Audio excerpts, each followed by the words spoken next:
Hello,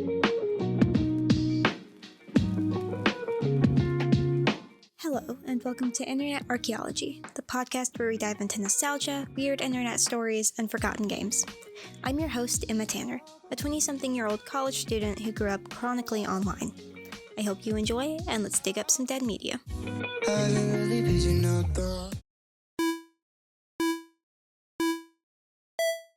Do you remember MySpace? Go deep into your brain and try to pluck out the cluttered white and blue layout of a former top social media site. It kind of looks like if Tumblr and Facebook had a baby, right? But does it feel familiar? Did you ever carefully plan out your layout to match the exact colors of your mood or set a song to play on an endless loop for whoever peruses your profile? Maybe you methodically planned out who your top 8 were going to be to either cause or dampen any drama that could occur. You had to come up with the perfect handle that showed your personality and coolness all in one. It's, 2007? And you have to make sure your digital footprint is perfect. I will admit, MySpace was well before my time. The site first launched in 2003, just 3 months after I was launched into the world. I heard a lot about it growing up. My parents were the young parents. They were tech-savvy and listened to all of the cool music and wore trendy clothes. But did they use MySpace? My dad is generally averse to social media. He doesn't have Facebook or Instagram or Twitter/X. He wouldn't even have a YouTube account if it wasn't for the fact that we're subscribed to YouTube TV, and gosh darn it, is he gonna watch the latest golf tournament? Even so, I texted him the simple question of, did you ever use MySpace? To my surprise, he revealed that he'd had one before. For only a week, that is, and he decided not to really use social media after that. According to him, quote, "It was a definite game changer. I would say it was innocent, at least from my end. It gave people the opportunity to get out of their comfort zone without being in fear of being embarrassed. It was really an innocent time for social media," end quote. My mom has always been more in tune with technology than my dad. She liked using her laptop and was once a very devoted Facebook mom. Don't go digging on her page. I think she still has my elementary school planking pics up. I'm gonna pretend like that's a trend that didn't happen. She always ensured we had a semi-sturdy internet connection and made sure to have an account on any social media site before us kids did to ensure it was safe. She would have been 23 when MySpace dropped. Both she and my dad were a little bit out of the teenage and college kid demographic when it first released, and they had a growing family to take care of, but she did have an account. My older sister was born in 1997 and self-identifies as a millennial. Coincidentally, millennials were the demographic for MySpace. But she was coming of age right when it declined in popularity. As luck would have it, her husband is 5 years older and he did have a MySpace. He didn't have much to say about it, and I guess drama in rural Alabama in the early aughts wasn't really piping. My sister said, quote, "He's probably not the best source of information on the topic because the man has the social media knowledge of a Victorian child," end quote. But it's reassuring to know that at least 2 people in my immediate circle are actually familiar with the site. In its heyday, MySpace was known as a huge influence on technology, culture, and entertainment. Much like current social media sites, celebrities often made accounts and intermingled with fans. It was the first site of its kind, and it created a new connection between people that had never really happened before. It seems like a silly little thing to celebrate now, especially with the world at our fingertips, but it was a huge deal in the first decade of the new millennium. This was a previously untapped market where chat forums were still the main form of communication on the internet. The site peaked in popularity from 2003 to 2009. Facebook surpassed it in popularity in 2009, and it never really recovered. Now, this may lead you to think that MySpace isn't around anymore, but it is. You can still make a MySpace account. They have semi-current information on entertainment and an interface that sort of makes me want to peel my skin off, but it is there. MySpace hasn't really made an effort to adapt like other websites have, and I think it's its biggest weakness. Even now, apps introduce new features to compete with other rising platforms. I think a great example of this is Instagram introducing Reels. TikTok is booming with popularity, and short-form video content is all the rage. What does Instagram, the primarily photo-sharing website, do? Introduce Reels, which are literally TikToks, just branded to fit Meta. I don't really see any proof of MySpace trying to do that throughout the years. Perusing on the site now has the same baseline feeling of looking at an old video of it back in the day. Are there a ton of gaudy patterns and eye-bleeding colors? No, but I can still see someone's top 8 and some fun facts about them. MySpace's dedication to tradition ultimately led to its downfall. Don't get me wrong, I hate when brands piggyback off of each other and copy and paste ideas onto their site. It's redundant, it's boring, I've seen it a million times, but I do think adapting and changing is crucial to succeeding in the fast-paced world we live in today.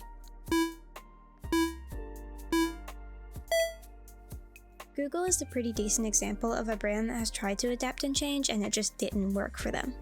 I'm not talking about the search engine itself. It's fine and it's not going anywhere. But the brand has tried to dip their toes into social networking 4 times. And I think the most noticeable network is Google+. Anyone who had a YouTube account or Gmail in the 2010s knows what Google+ is. The website was launched in 2011 and originally had a pretty decent user base. It was designed to be, quote, a social layer across all of Google's services, end quote, allowing users to share their identity and interests with others. Pretty basic social media jargon. A problem came in when Google made people have a Google Plus account in order to do things as simple as comment on a YouTube video. The general public, as you would expect, was not happy about this. The requirement of a Google Plus account to do a lot of simple Google functions really inflated the number of users on the social media site. The amount of average time spent on the site in January of 2012 was only 3.3 minutes. My morning doom scroll is longer than 3.3 minutes. By comparison, Facebook came in at 7.5 hours. In March of 2012, Google Plus's time went up to 7 minutes, but that's still super low compared to Facebook and other social media sites. Google Plus would undergo a few redesigns and revampings, but it would ultimately be discontinued in August of 2019. But what about other dead social media sites that people look back on fondly? Musical.ly was born at the death of Vine, another popular video sharing website. Vine, the video platform that created the new wave of short-form content, was announced for shutdown in 2016 and had its final day on January 20th, 2017. Luckily for fans of short videos and skits, Musical.ly was waiting with open arms. Users, or musers, could record a 15 to 60 second video, usually with a popular song in the background.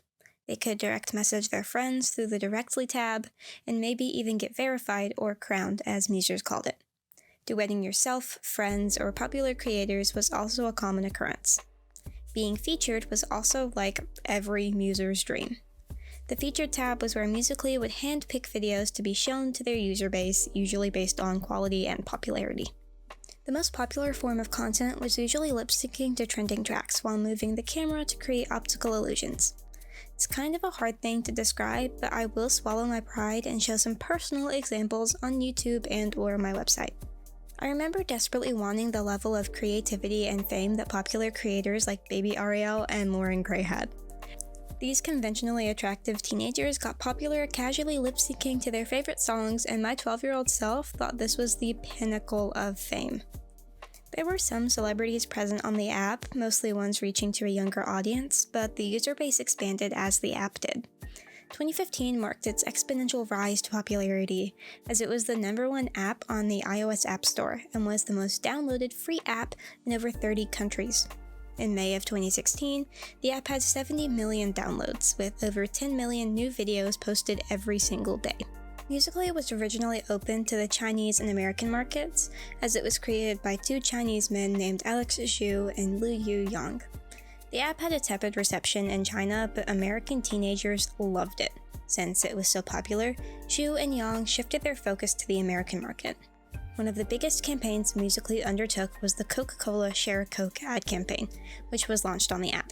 This also introduced user-generated ads on the site. A month later, the separate but connected streaming app, Lively, was announced at VidCon. So what happened to Musical.ly? For it to be in this episode, it has to be gone or unpopular now, right? Well, technically it is gone, but it's far from unpopular, because it became, drumroll please, TikTok. Musical.ly is TikTok. In late 2017, Musical.ly was acquired from Zhu and Yang by ByteDance for somewhere in between $800 million and $1 billion. ByteDance already had 2 pre-existing video sharing apps, Douyin in China and TikTok worldwide. When they purchased Musical.ly, they merged it with TikTok, but kept a lot of the interface and features that Musical.ly had. I remember updating the app and just seeing the icon and name change to this brand new thing. A lot of people were convinced this would not go well, and insisted that Musical.ly was being changed for the worse.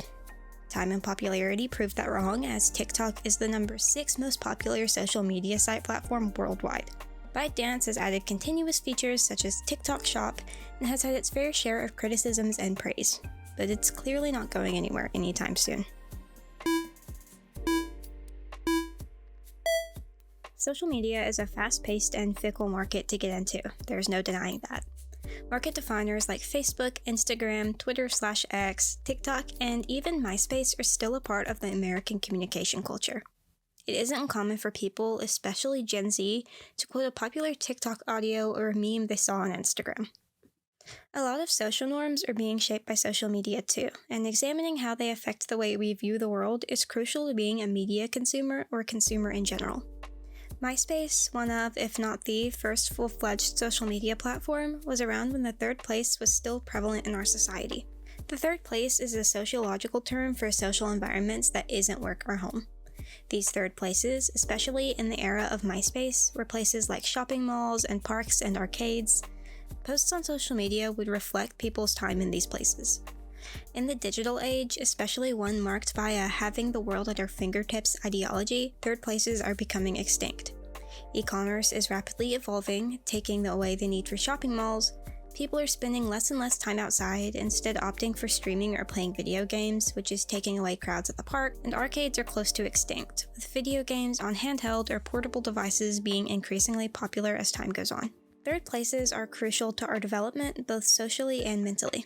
They are anchors of community life and encourage connectivity and creativity in a way social media cannot replicate. Ray Oldenburg, an urban sociologist, said that your third place is where you relax in public, where you encounter familiar faces and make new acquaintances. Looking back in nostalgia at old social media websites is more than just being nostalgic for a website. It's being nostalgic for a time where things felt so genuinely simple.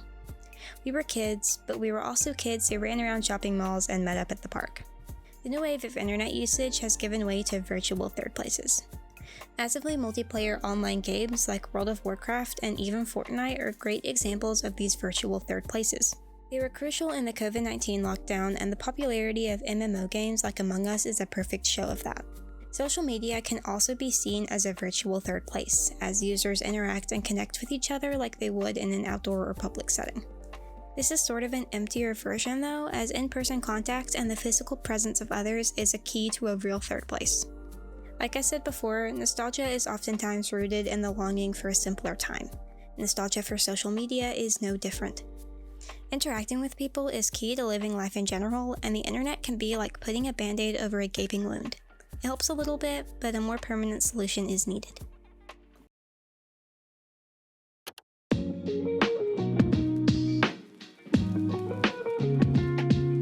That was Internet Archaeology, the podcast where we dive into nostalgia, weird internet stories, and forgotten games. Once again, I am your host, Emma Tanner. If you liked the show, feel free to give it 5 stars wherever you get your podcasts. You can also find me on Instagram at Internet Archaeology Pod, on Twitter at Internet Arc Pod, and on my website at www.emmaftanner.com. See you later.